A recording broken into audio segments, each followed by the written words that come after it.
అందాల చందమామ కాజల్ ఇప్పుడు ఓ మలయాళీ స్టార్ హీరోని తెగ పొగిడేస్తుంది. రీసెంట్ గా ఓ తమిళ చిత్రం షూటింగ్ లో ఆ వెటరన్ మలయాళీ యాక్టర్ ఈ కలువ కళ్ళ చిన్నదానికి కొన్ని సజెషన్స్ ఇచ్చాడట. దీంతో ఎవరు కనిపించినా ఆ లెజెండరీ యాక్టర్ గురించే గొప్పగా చెబుతోందట ఈ బ్యూటీ. ఇంతకు కాజల్ ని అంతగా మెప్పించిన ఆ సూపర్ స్టార్ ఎవరు? బాద్షా తర్వాత హీరోయిన్ గా తెలుగులో ఒక్క సినిమా కూడా కమిట్ కాలేదు కాజల్. అయితే ఈ ముద్దుగుమ్మ తమిళ్లో 2 చిత్రాలతో బిజీగా ఉంది. అందులో ఒకటి కార్తీ ఆలిన్ అళగు రాజా కాగా మరొకటి విజయ్తో నటిస్తున్న జిల్లా చిత్రం. ప్రస్తుతం జిల్లా సినిమా షూటింగ్ లో పాల్గొంటోంది కాజల్. ఈ సినిమాలో మలయాళీ సూపర్ స్టార్ మోహన్ లాల్ కీలక పాత్ర పోషిస్తున్నాడు.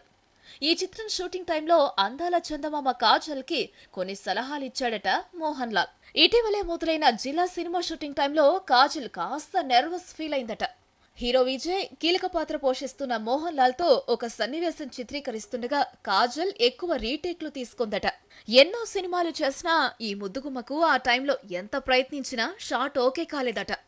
అప్పుడు అక్కడే ఉన్న మలయాళీ సూపర్ స్టార్ మోహన్ లాల్ నటనాపరంగా ఈ కలువ కళ్ళ చిన్నదానికి కొన్ని టెక్నిక్స్ చెప్పాడట. అంతే, వెంటనే నెక్స్ట్ షాట్ లో అద్భుతంగా నటించి ఓకే చేసేసిందట కాజల్. అందుకే ఇప్పుడెవరు కనిపించినా మోహన్ లాల్ గ్రేట్నెస్ గురించే తెగ పొగడేస్తోంది ఈ కలువ కళ్ళ చిన్నది. ఎంతైనా పొరుగింటి పుల్లకూర రుచిగానే ఉంటుంది మరి.